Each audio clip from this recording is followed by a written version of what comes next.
Hello friends, आज मैं आपके सामने लेकर आया हूँ 10th क्लास का चैप्टर नंबर 6 जिसका नाम है ट्रायंगल। ठीक है, और आज हम इसकी शुरुआत करने वाले हैं। पहले मैं इसके इंट्रोडक्शन के बारे में बता देता हूँ। आपने जब आप 9th क्लास में थे तो आपने एक चैप्टर पढ़ा होगा ट्रायंगल, जो चैप्टर नंबर 7 है NCERT के अकॉर्डिंग। ठीक है, तो हमने NCERT में जो चैप्टर नंबर 7 है ट्रायंगल, उसमें क्या पढ़ा था? कॉन्ग्रुएंस के बारे में पढ़ा था। कॉन्ग्रुएंस का मतलब होता है कि ऐसे दो फिगर जिनकी शेप और साइज़ इक्वल होते हैं। ठीक है, जैसे कि ये मेरा हैंड है। ठीक है, आपको ये दिखाई दे रहा होगा मेरा हैंड, ये इसकी शेप और साइज़ क्या है? एक जैसी। ठीक है ना। अब अगर हम बात करें इस चैप्टर की, तो इस चैप्टर में जो चैप्टर है 6 जिसका नाम है सिमिलर। ठीक है, ट्रायंगल है लेकिन इसमें हम पढ़ने वाले हैं टू फिगर्स की सिमिलर के बारे में। ठीक है, जो मेनली हम यहाँ पर पढ़ेंगे वो पढ़ेंगे हम ट्रायंगल के बारे में। ठीक है, यानी दो ट्रायंगल दिए हुए होंगे, हम कैसे दो ट्रायंगल को सिमिलर प्रूव कर सकते हैं। पहले हम थोड़ा सा 9th क्लास में देख लेते हैं कि हमने आपको पता होगा कि हमने देखा था कि कॉन्ग्रुएंट फिगर्स। ठीक है ना, 9th क्लास में आपने पढ़ा था कि अगर कोई दो ट्रायंगल दिए गए हैं तो उनको किस तरीके से हम कॉन्ग्रुएंट प्रूव करते हैं। ठीक है, तो कॉन्ग्रुएंट का मतलब क्या होता है? Same shape and same size. ठीक है ना। एक डेली का एग्जांपल क्या बताया मैंने कि हमारे हैंड्स। ठीक है, जैसे कि ये मेरे हैंड हैं तो आपको दिख रहा होगा इसकी शेप और साइज बिल्कुल एक जैसे हैं। ठीक है, तो इसका मतलब होता है कॉन्ग्रुएंट। ठीक है, अब आपने 9th क्लास में चैप्टर नंबर जो 7 था ट्रायंगल, उसमें दो ट्रायंगल को प्रूव करने के लिए कुछ प्रॉपर्टी पढ़ी थी।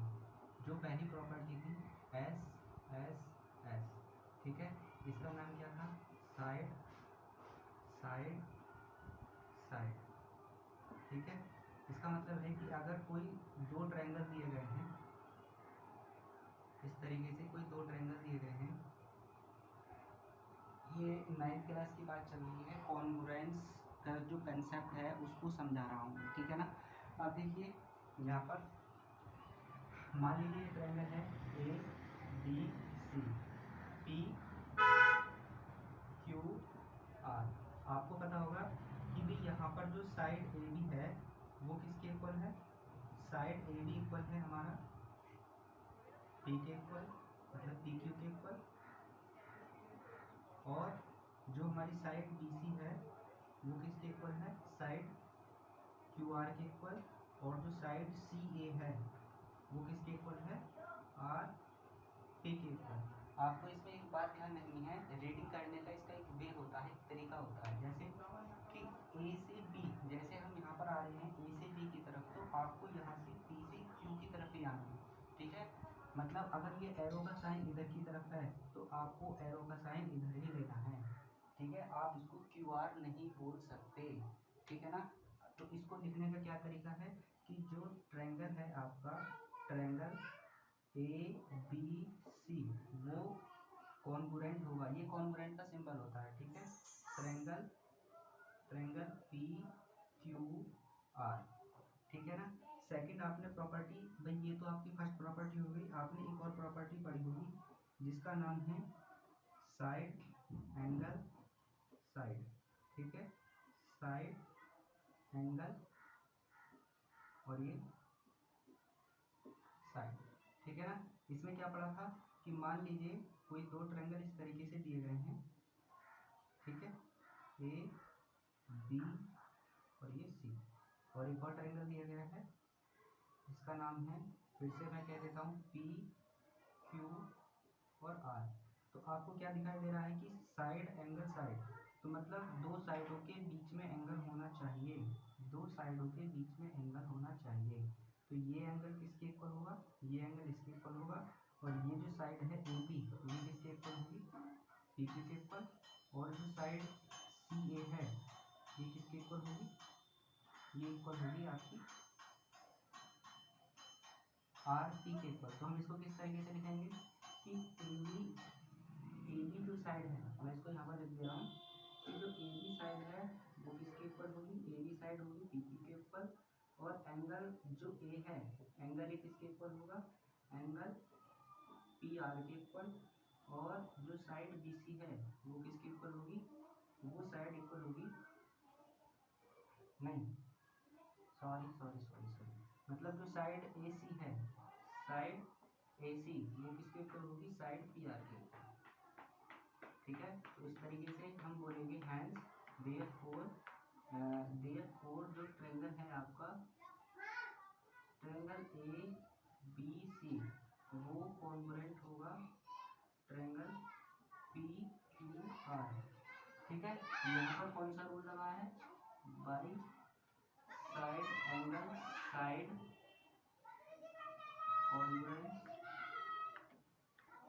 रूल, ठीक है। यहाँ पर कौन सा रूल लगा है, बाई साइड कॉन्ग्रुएंस रूल, ठीक है ना। अभी आप इसको नोट डाउन करिए, आगे का जो पोर्शन है मैं भी कराऊंगा।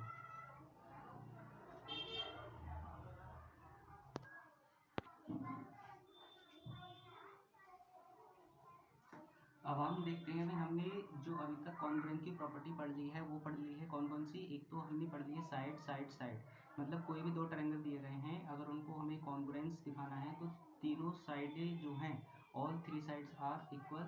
एंड सेकंड प्रॉपर्टी हमने कॉन्ग्रुएंस की पढ़ ली है साइड एंगल साइड। इसमें क्या होता है कि जो हमारे दो ट्रायंगल दिए गए हैं उनका एक एंगल और उसके कॉरस्पॉन्डिंग जो एंगल उनको साइड से जो टच हो रहा है उस एंगल से, ठीक है ना। तो थर्ड प्रॉपर्टी हम देख लेते हैं। थर्ड प्रॉपर्टी है हमारी एंगल साइड एंगल, ठीक है। इसमें क्या होता है, एंगल साइड एंगल, ठीक है ना। इसमें क्या होता है कि कोई भी हमारे दो ट्रायंगल दिए गए हैं, ठीक है, इस तरीके से दो ट्रायंगल दिए गए हैं, तो उसमें कोई भी दो एंगल, ठीक है, और मान लीजिए ये एंगल इसके इक्वल हो गया और ये वाला एंगल इसका नाम दे देते हैं ABCQR,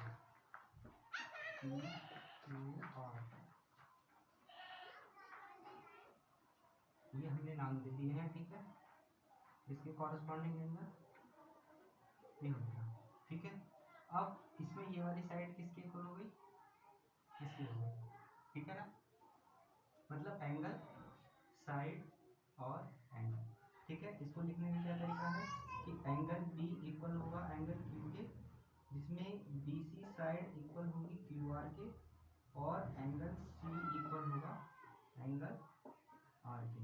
देयरफॉर इसमें क्या होगा कि हमारा जो ट्रायंगल है, कौन सा ट्रायंगल ABC, वो कॉन्ग्रुएंट होगा किसके, ट्रायंगल PQR के, बाई कौन सा रूल है यहाँ पर, angle side angle, congruence rule के अकॉर्डिंग ठीक होगा, ठीक है ना। इसमें जो हमारा फोर्थ पॉइंट है वो है RHS। RHS का मतलब होता है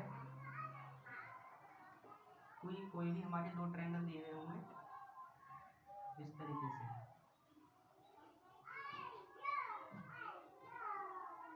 कोई भी हमारे दो ट्रायंगल दिए गए होंगे,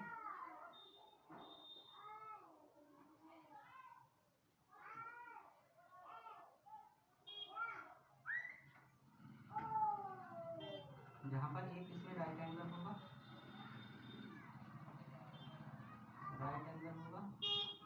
इसका नाम ABC PQR, ठीक है ना। इसमें क्या होगा, एक तो राइट एंगल होगा, ठीक है, और H का मतलब हाइपोटेनियस, और इसमें थर्ड है कोई भी एक साइड, ठीक है। मतलब एक तो राइट एंगल हो गया, कोई भी एक साइड, या तो इस वाली साइड को आप कंसिडर कर लीजिए, और इसमें ये जो हाइपोटेनियस है ये इसमें इक्वल होगी, ठीक है ना। तो इसको लिखने का क्या तरीका है कि इसमें ए बी जो साइड है, ए बी साइड किसके इक्वल होगी, पी क्यू के, और जो एंगल बी होगा, एंगल बी किसके इक्वल होगा, एंगल क्यू के, और इसमें ए सी जो साइड है, ए सी साइड किसके इक्वल होगी, पी आर। ठीक है, तो देयरफॉर इसके नीचे आएगा ये, तो देयरफॉर जो हमारा ट्रायंगल है, ट्रायंगल का नेम क्या है यहाँ पर, ट्रायंगल का नेम है ए बी सी, वो कॉन्ग्रुएंस होगा ट्रायंगल पी क्यू आर के, और रूल कौन सा हुआ यहाँ पर, बाई आर एच एस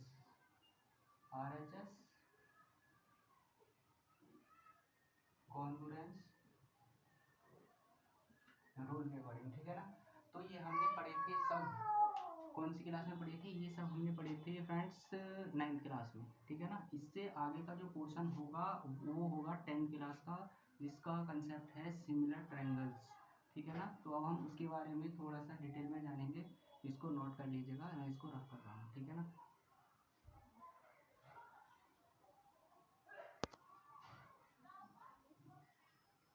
अच्छा इसमें एक थोड़ा सा आपको ये ध्यान रखना है कि ये जो साइड है, जरूरी है कि ये साइड हो, इसमें साइड ये भी बेस भी हो सकती है। ठीक है ना, परपेंडिकुलर वैसे कंसिडर इसको, परपेंडिकुलर ये भी हो सकता है और परपेंडिकुलर ये भी हो सकता है, वो डिपेंड करता है कि एंगल क्या है इसमें। ठीक है ना, एंगल के ऊपर डिपेंड करता है। तो हमने इस वाली साइड को मान लिया, आप इस वाली साइड को भी कंसिडर कर सकते हैं, अगर ये भी साइड इक्वल है यानी बी सी क्यू आर के इक्वल है, तभी भी हमारा ये कॉन्ग्रुएंट हो जाएगा। ठीक है ना, तो इसमें ऐसे कोई कंफ्यूजन वाली बात नहीं कि ये वाली साइड होनी चाहिए, ये वाली साइड होनी चाहिए, आप किसी भी साइड को इसमें कंसिडर कर सकते हैं। ठीक है ना,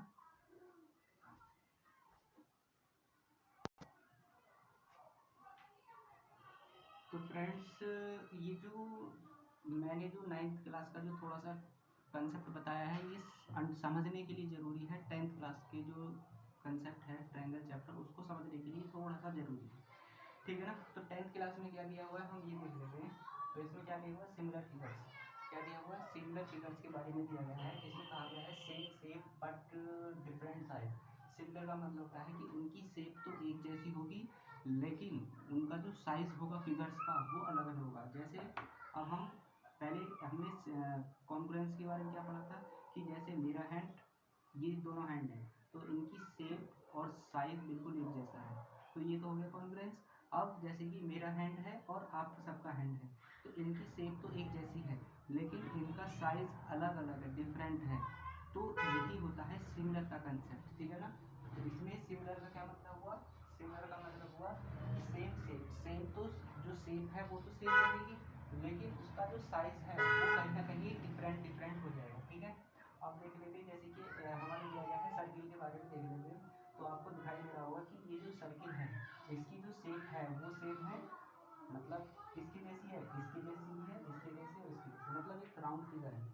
ठीक है ना, शेप क्या है इसकी, राउंड फिगर है, और आप देख सकते हैं कि ये सर्किल ये सभी क्या है, ये सिमिलर है। ठीक है ना, सिमिलर का मतलब एक जैसे दिखाई दे रहे हैं बट साइज इसका अलग अलग है। ठीक है, अब देख सकते हैं कि ये सर्किल और ये सर्किल जो है ये सिमिलर भी है, और ये हमारे कॉन्ग्रुएंट, आपको दिख रहा होगा इसका रेडियस और इसका रेडियस क्या है, इक्वल है। अगर रेडियस इक्वल हो जाता है तो ये जो सर्किल है हमारे, ये क्या हो जाएंगे, ये हो जाएंगे हमारे कॉन्ग्रुएंट। और ये भी आपको ध्यान रखना है कि जितने भी कॉन्ग्रुएंट फिगर्स होते हैं वो सभी के सभी क्या होते हैं, सिमिलर होते हैं, but similar figures need not be congruent. But अगर हमारे फिगर सिमिलर हैं तो वो जरूरी नहीं है कि वो हमारे कॉन्ग्रुएंट भी हो। कॉन्ग्रुएंट का मतलब बिल्कुल मैच करनी चाहिए एक जैसे। ठीक है, तो आप दिखाई दे रहा होगा आपको कि ये वाला सर्किल और ये वाला सर्किल, इन दोनों का रेडियस क्या है, इक्वल है, तो इसका मतलब ये हमारे कॉन्ग्रुएंट भी है और सिमिलर भी है। ठीक है, नेक्स्ट आप देख सकते हैं कि स्क्वायर, जितने भी हमारे स्क्वायर होते हैं वो सभी के सभी क्या होते हैं, वो सभी के सभी हमारे सिमिलर होते हैं। ठीक है, तो आप देख सकते हैं कि ये जो हमारा स्क्वायर है और ये जो स्क्वायर है, इनकी शेप क्या है, इनकी शेप तो एक जैसी है। अगर शेप एक जैसी आ जाए, ठीक है, तो हमारा जो कंसेप्ट होगा वो होगा सिमिलर का। ठीक है, तो इसमें देख सकते हैं आप, ये जितने भी हमारे स्क्वायर बने हैं ये सभी क्या है, हमारी सिमिलर का कंसेप्ट है। ठीक है, कोई भी स्क्वायर कॉन्ग्रुएंट कब होंगे, यदि उनकी साइड इक्वल हो। जैसे कि मान लीजिए कोई कोई स्क्वायर है, उसकी साइड अगर 4 सेंटीमीटर है, ठीक है, और कोई दूसरा स्क्वायर है, अगर उसकी भी साइड अगर 4 सेंटीमीटर है, तो ये दोनों जो हमारे स्क्वायर होंगे ये कॉन्ग्रुएंट होंगे, ठीक है ना। तो अभी आप नोट करिए इसको।